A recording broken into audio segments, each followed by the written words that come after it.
ನಮಸ್ಕಾರ, A9 ನ್ಯೂಸ್ಗೆ ಸ್ವಾಗತ. ನಾನು ಅಮೀನ್ ಶೇಖ್.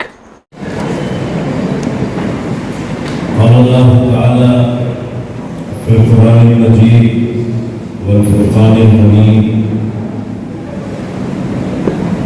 أعوذ بالله من الشيطان الرجيم بسم الله الرحمن الرحيم والفجر وليال عشر والفجر وليال عشر والليل إذا يسر والشفع والوتر والليل إذا يسر هل في ذلك قسم لذي حجر ألم ترى کیا تم نے دیکھا نہیں ألم ترى كيف فعل ربك بعاد إرم ذات العماد التي لم يخلق مثلها في البلاد وثمود الذين جابوا الصخر بالواد وفرعون في الأوطان الذين طغوا في البلاد فأكثروا فيها الفساد فصب عليهم ربك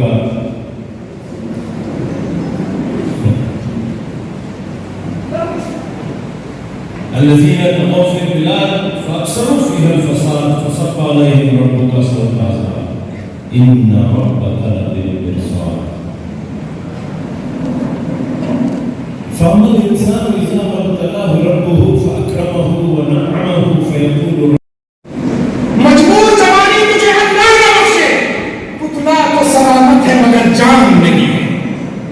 یہ وقت اور یہ نوجوان جس حقیقی مقصد کے تحت جیتے تھے، حضرت علامہ اقبال نے فرمایا ہم جو جیتے تھے تو جنموں کی مصیبت کے لیے اور مرتے تھے تیرے نام کی عظمت کے لیے، تھی نہ کچھ دیر سری اپنی حکومت کے لیے، سر وقت پھرتے تھے کیا دہر میں دولت کے لیے. قوم اپنی جو زر و مال جہاں پر مرتی، بت فروشی کے عوض بت شکنی کیوں کرتی.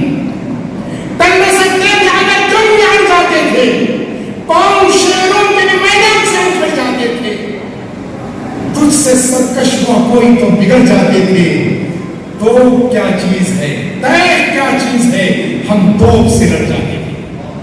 یہ ہمارا مزاج تھا، یہ ہمارا مزاج تھا اور یہ شاہی مزاج تھا.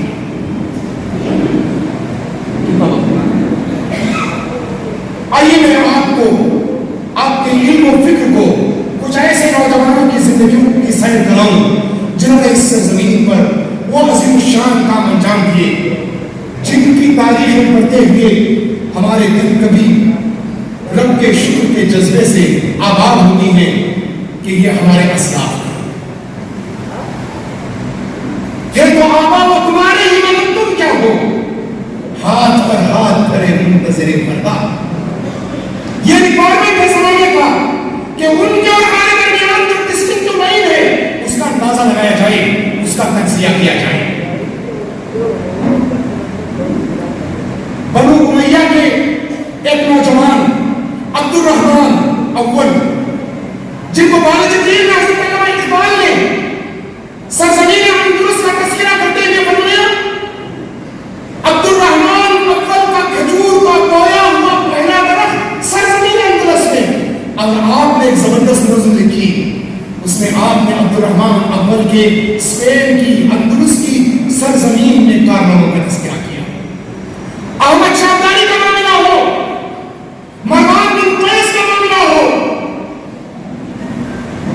ایسے بڑے بڑے عظیم شان نوجوان جنہوں نے دور کی سرزمین میں نہیں قریب کی سرزمینوں میں اپنی علم و فکر اور اپنی دانشمندی اور امن و سلامتی کے قیام کا ثبوت پیش کیا. حضرت سید قطب شہید رحمۃ اللہ علیہ کا تذکرہ ہماری کتابوں میں موجود ہے. 25 سال کی عمر میں یہ نوجوان عربی ادب و زبان اور علوم جدیدہ سے بڑی حد تک مہارت حاصل کرتا ہے. 40 سال کی عمر میں نوجوان مغربی تہذیب اور کلچر پر قلم اٹھاتا ہے اور اس کے قواعد پر گفتگو کرتا ہے، اس پر تنقید کرتا ہے. 9 سال میں اس نوجوان نے اپنے سینے میں کلام پاک کو حفظ کر لیا تھا. اب یہ حفظ تفسیر کی شکل میں نکلتا ہے جب جمال عبد الناصر کے قتل کی سازش نے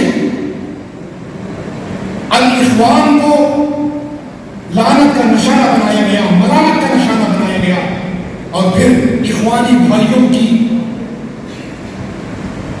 خلاف سازشیں رچی گئی اور قید و بند کی صورتوں سے ان کو گزارا گیا۔ سید قطب شہید رحمۃ اللہ علیہ کو ایک جیل کی سلاخوں میں لے جایا گیا۔ جیلر نے کہا کہ ایک معافی نامہ لکھو، تمہاری خلاصی ہو جائے گی۔ انہوں نے کہا کہ جس سینے میں قرآن موجود ہو اور جن انگلیوں نے اس قرآن کی تشریحات لکھی ہو وہ معافی نامہ لکھنے کے لیے تیار نہیں ہے۔ یہ دیداری ہے حضرت عبد القادر اولیاء رحمۃ اللہ علیہ کو کون نہیں جانتا؟ اخوان کے نائب مرشد، مصر کی عدالت عظمیٰ کے چیف جسٹس کی ذمہ داری آپ انجام دے رہے تھے۔ عین زمانے کے انجام میں معلوم ہوا کہ یہ تو مملکت کفریہ ہے اور ایک مسلمان فرش شناس نوجوان اس کے چیف جسٹس کی ذمہ داری انجام نہیں دے سکتا۔ آپ نے اپنی جاب سے استعفا دے دیا۔